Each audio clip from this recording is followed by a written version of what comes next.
ইতিমধ্যেই আমি আমার এই চ্যানেলে কটা ভিডিও তুলে ধরেছি যে তোমার ভালোবাসার মানুষটার কাছ থেকে যদি তুমি গুরুত্ব না পেয়ে থাকো, যদি সে বারবার তোমাকে ইগনোর করে, তবে তোমাকে তোমার তরফ থেকে বেশ কিছু নিয়ম মেনে চলতে হবে এবং বেশ কিছু কাজকে বন্ধ করতে হবে, যার ফলে সে মানুষটার দ্বারা তুমি আগের মতো ভালোবাসা পাবে, গুরুত্ব দেবে তথা তোমাকে ইগনোর করবে না। এবার সেই ভিডিওটি দেখার পর অনেকেই আমাকে কমেন্ট করেছে তথা আমার সঙ্গে কথা বলেছে পেট কলের থ্রুতে যে দাদা, সে মানুষটা যেমনই ব্যবহার করুক না আমার সঙ্গে বা আমাদের সঙ্গে, আমরা তবুও সে মানুষটার সঙ্গে কথা না বলে থাকতে পারি না। আমি ভিডিওতে বলেছি যে তোমার ভালোবাসার মানুষটা যদি তোমাকে গুরুত্ব না দেয়, যদি তোমাকে ইম্পর্টেন্ট না দেয়, তবে সে মতো অবস্থায় তোমাকে কিছুটা সময়ের জন্য নিজেকে নিয়ন্ত্রণ রাখতে হবে। সে মানুষটাকে ফোন SMS করা চলবে না, কথা বলার ইচ্ছাটা দেখানো যাবে না।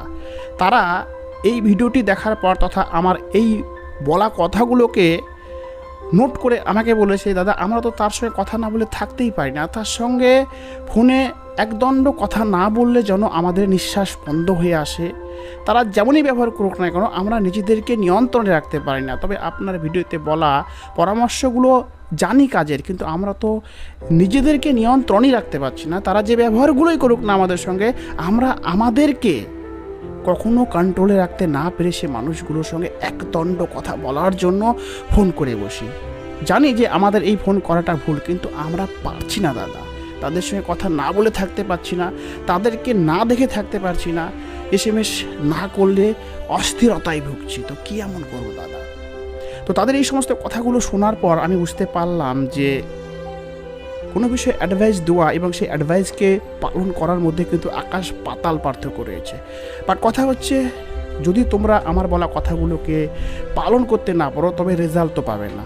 তাই আমাকে তোমাদেরকে এমনভাবে পরিচালিত করতে হবে যে পরিচালনার দ্বারা পরিচালিত হয়ে তোমরা অবশ্যই পারবে সে মানুষগুলোর সঙ্গে কিছু সময় অবধি কথা না বলে দাঁতে দাঁত কামড়ে সিচুয়েশনগুলোকে সামলানো, যার ফলে কিন্তু সে মানুষগুলো নিজের ভুলকে বুঝতে পারবে। আর যতক্ষণ না তোমরা তোমাদের তরফ থেকে সে মানুষগুলোকে তার ভুলগুলোকে অনুভব করবে, ততক্ষণ কিন্তু তোমরা সে মানুষগুলোর কাছ থেকে ইম্পর্টেন্ট পাবে না, ভালোবাসা পাবে না।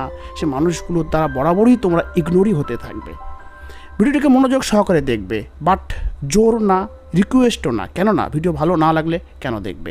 আমি যদি নিজেকে তোমাদের জায়গায় দাঁড় করে ভাবি যে কোনো একজন ইউটিউবার দাদা বা বোন আমাকে ভিডিও দেখার জন্য রিকোয়েস্ট করছে, বাট সে ভিডিওটা আমার কাজের না, তবে তো আমিও সেই ভিডিওটা দেখবো না। সো যদি ভিডিও তোমাদের ভালো লেগে থাকে তবেই দেখবে। লাইক শেয়ার সম্পূর্ণটাই তোমাদের উপর ছেড়ে দিলাম। কাজের হয়ে থাকলে লাইক শেয়ার করবে, নচেত প্রয়োজন নেই। বাট আমি তোমাদেরকে বলছি ভিডিওটা তোমাদের খুবই কাজে লাগবে। মূলত আজকের ভিডিওটি আমি কয়েকটা বোনের প্রতি দৃষ্টি রেখে তোমাদের সামনে তুলে ধরছি। সেই বোনগুলোই আমাকে বলেছে যে দাদা আমার ভালোবাসার মানুষটা আমাকে ব্লক করে দিয়েছে, সে মানুষটা আমাকে ইম্পর্টেন্ট দেয় না, ইগনোর করে, এক্সেট্রা এক্সেট্রা। তো আপনার ভিডিও দেখে নিজেকে কন্ট্রোল রাখার চেষ্টা করেছি, কিন্তু পারিনি। কেননা সেই মানুষগুলোর সঙ্গে কথা না বলে আমরা থাকতে পারি না। যদিও বা একদিন 2 দিন নিজেদেরকে কন্ট্রোলে রাখি, তৃতীয় দিন সে মানুষটার সঙ্গে কথা না বলে যেন আমরা হাঁপিয়ে উঠি, দম বন্ধ হয়ে যায়। তো আমি তাদেরকে বলেছি যদি সঠিকভাবে পরামর্শকে ফলো করতে না পারো তবে রেজাল্ট কী করে পাবে। কিন্তু কথা বলার পরও তাদের জায়গায় নিজেকে দাঁড় করিয়ে ভেবেছি যে যারা ভালোবাসে তারা সত্যিই পারে না। আমি একটা সময় আমার ভালোবাসার মানুষটিকে প্রচণ্ড ভালোবাসতাম এবং সে যে ব্যবহারই করুক না কেন আমিও কিন্তু বারবার তার সঙ্গে কথা বলার জন্য নিজেকে তার কাছে ভিক্ষুকের ন্যায় সমর্পণ করতাম। সে অবহেলা করতো, তারপরেও পারতাম না। এটাই ভালোবাসা এবং প্রকৃত ভালোবাসার ক্ষেত্রে এমনটাই হয়ে থাকে। কুকুরকে আমরা কামড়াই না, কুকুর আমাদেরকে কামড়ায়। তাই বলে কি আমরাও কুকুরকে কামড়াবো? তা তো না। সে মানুষটা যদি আমাদেরকে ভালো না বাসে তাই বলে কি আমরাও তাদেরকে ভালোবাসবো না? এ সূত্রেই কিন্তু আমরা চলি যে ভালোবাসলেই যে ভালোবাসা পেতে হবে তা তো না। কিন্তু আমরা মানুষ, একটা সময় পর যখন সে মানুষগুলোর কাছ থেকে ভালোবাসা দিয়ে ভালোবাসা পাই না, ইম্পর্টেন্ট দেয় না, ইগনোর করে, তখন আমাদেরও মন ভেঙে যায়। আমরাও আশাবাদী হয়ে থাকি যে কেন আমরা ভালোবাসা পাই না, যার জন্যই কিন্তু এই সমস্ত প্রশ্নের জন্ম। তো কথা হচ্ছে, তুমি একজন মেয়ে বা তোমরা একজন মেয়ে, এই পৃথিবীতে মেয়েদের পেছনে ছেলেরাই সর্বদা পড়ে থাকে, এটাই কিন্তু নিয়ম। এবার তুমি যদি সেই মেয়ে হওয়ার বা নারী হওয়ার বিষয়টিকে ধরে রাখতে না পারো, তার জন্য দায়ী কিন্তু তুমি একজন নারী। তোমার পেছনে তোমার ভালোবাসার মানুষটিকে ফেলে রাখবে, তোমার পেছনে পড়ে থাকবে, এটাই তো স্বাভাবিক। বাট তুমি পারছো না। তার কারণটা কি? তুমি তোমার দুর্বলতাকে সে মানুষটার কাছে বারবার তুলে ধরছো।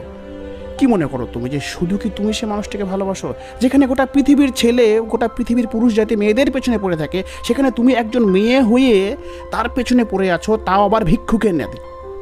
তোমার ভালোবাসার মানুষটা যদি তোমাকে প্রচণ্ড ভালোবাসতো, প্রচণ্ড ভালোবাসার পাশাপাশি তোমাকে রেসপেক্ট করতো, তারপর তুমি সেই মানুষটার কাছে হাত জোর করে বেঁচে থাকো, তাকে ভালোবাসো, রেসপেক্ট করো, মেনে নেওয়া যায়। বাট তোমার ভালোবাসা পাওয়ার পরে সেই মানুষটা তোমাকে ভালোবাসা দিচ্ছে না, আর তুমি কি করছো?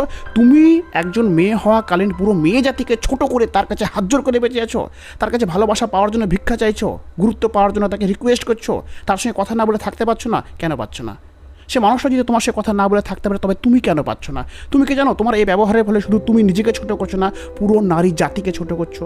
যেখানে মেয়েদের পেছনে সব ছেলেরা পড়ে থাকে, সেখানে তুমি একজন মেয়ে হয়ে একটা ছেলের কাছে অকারণীয়ভাবে হাত জোর করে বেঁচে আসো, যে ছেলেটা তোমাকে পারফেক্ট ভালোবাসা দিচ্ছে না, তোমার প্রাপ্য ভালোবাসা দিচ্ছে না। নিজেকে একবার প্রশ্ন করো, নিজেকে একবার প্রশ্ন করো, তোমার এই ব্যবহারের ফলে তুমি নিজের কাছে কতটা ছোট হচ্ছ, সে মানুষটা তোমাকে কতটা অবহেলার চোখে দেখছে, তুমি পুরো নারী জাতিকে ছোট করে দিচ্ছ। নিজের ভেতরকার আগুনটাকে জ্বালাও, যে আমিও ডিজার্ভ করি যে সে মানুষটা আমাকে ভালোবাসবে। যখন তুমি এইভাবে ভাববে না, তোমার মনের ভেতরের আগুনটাকে জ্বালাবে, তখন তুমি সব কিছু পারবে। তোমাকে যদি বলা যায় যে 1 থেকে 2 কিলোমিটার রাস্তা দৌড়াও, তুমি কিন্তু পারবে না। বাট তোমার পেছনে যদি একটা পাগলা কুকুরকে লেলিয়ে দেওয়া যায়, আমি গ্যারেন্টি দিয়ে বলছি তুমি 2 জায়গায় 4 কিলোমিটার অবধি দৌড়তে পারবে। তো বুঝতে পারছো তোমার শরীরের ভেতর কতটা শক্তি রয়েছে। আমরা মানুষ, এই মানব জাতির শরীরে কতটা যে মানসিক শক্তি রয়েছে আমরা কল্পনাও করতে পারি না। বাট সেই মানসিক শক্তিকে আমরা কিন্তু সবসময় ঘুম পাড়িয়ে রাখি, জাগাই না। তুমি রাগের মাথায়, জেদের মাথায় যে সমস্ত কাজগুলো করতে পারবে, নর্মাল ভাবনার দ্বারা কিন্তু সে সমস্ত কাজগুলো তুমি কল্পনাও করতে পারবে না। আজ তুমি সেই মানুষটার সঙ্গে কথা বলে থাকতে পারছো না বলে আমাকে এসএমএস করছো যে দাদা সেই মানুষটার সঙ্গে আমি কথা বলে থাকতে পারছি না, আপনার পরামর্শগুলো কাজে, তারপরও আমি নিজেকে নিয়ন্ত্রণ করতে পারছি না। কেন পারছো না? সে মানুষটার কাছে অবহেলিত হয়ে হয়ে তার সঙ্গে বারবার কথা বলার আগ্রহ দেখানোর ফলে সে মানুষটাকে তোমাকে ভালোবাসছে। আর যদিও বা তুমি বারবার তাকে রিকোয়েস্ট করছো কথা বলার জন্য, আনব্লক করার জন্য, দেন সে মানুষটা তোমার সাথে কথা বলছে, আনব্লকও করছে। সেই আনব্লক করাতে কি তুমি সন্তুষ্ট? সেই আনব্লকের ফলেও কিন্তু সে মানুষটা তোমার সঙ্গে ভালো ব্যবহার করে না, বরং সে এমন ব্যবহার করে যে সে তোমাকে দয়া করে আনব্লক করেছে। তুমি তার কাছে ভিক্ষা যে আনব্লকের দাবি করেছো বলেই কিন্তু সে মানুষটা তোমাকে আনব্লক করছে। সেই আনব্লকের মধ্যে সেই সুখটা নাই। সে মানুষটার কাছ থেকে গুরুত্ব পাওয়ার জন্য তার কাছে কান্নাকাটি করার ফলে যে মানুষটা গুরুত্ব দেয়, সে গুরুত্ব দেওয়ার মধ্যে কিন্তু সেই সুখটা তুমি পাও না, এবং সে মানুষটা তোমাকে সেরূপ গুরুত্ব দেয় না। সে মানুষটা এমন একটা ভাব দেখায় যে সে মানুষটা তোমাকে ভিক্ষা স্বরূপ গুরুত্ব দিয়েছে, যে গুরুত্বটা পাওয়ার পরেও কিন্তু তুমি মানসিক শান্তি পাবে না।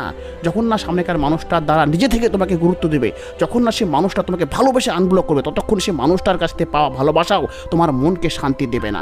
তাই একটা কথা নিজের বিবেকে ভালো করে গেঁথে নাও, যে সে মানুষটার কাছে রিকোয়েস্ট করে হাত জোর করে তার কাছ থেকে যদি আমি আনব্লকও হই, তার দ্বারা যদি আমি ভালোবাসাও পাই, সে ভালোবাসা কখনো আমার মনকে শান্তি দেবে না। তাই তোমাকে তোমার ভালোবাসাকে অর্জন করে নিতে হবে, এবং এই অর্জন করার জন্য যখন সে মানুষটার দ্বারা তোমরা অবহেলিত হবে, ইম্পর্টেন্ট দেবে না, ব্লক করে দেবে, তখন তোমাকে দাঁতে দাঁত কামড়ে সমস্ত বিষয়কে সহ্য করতে হবে।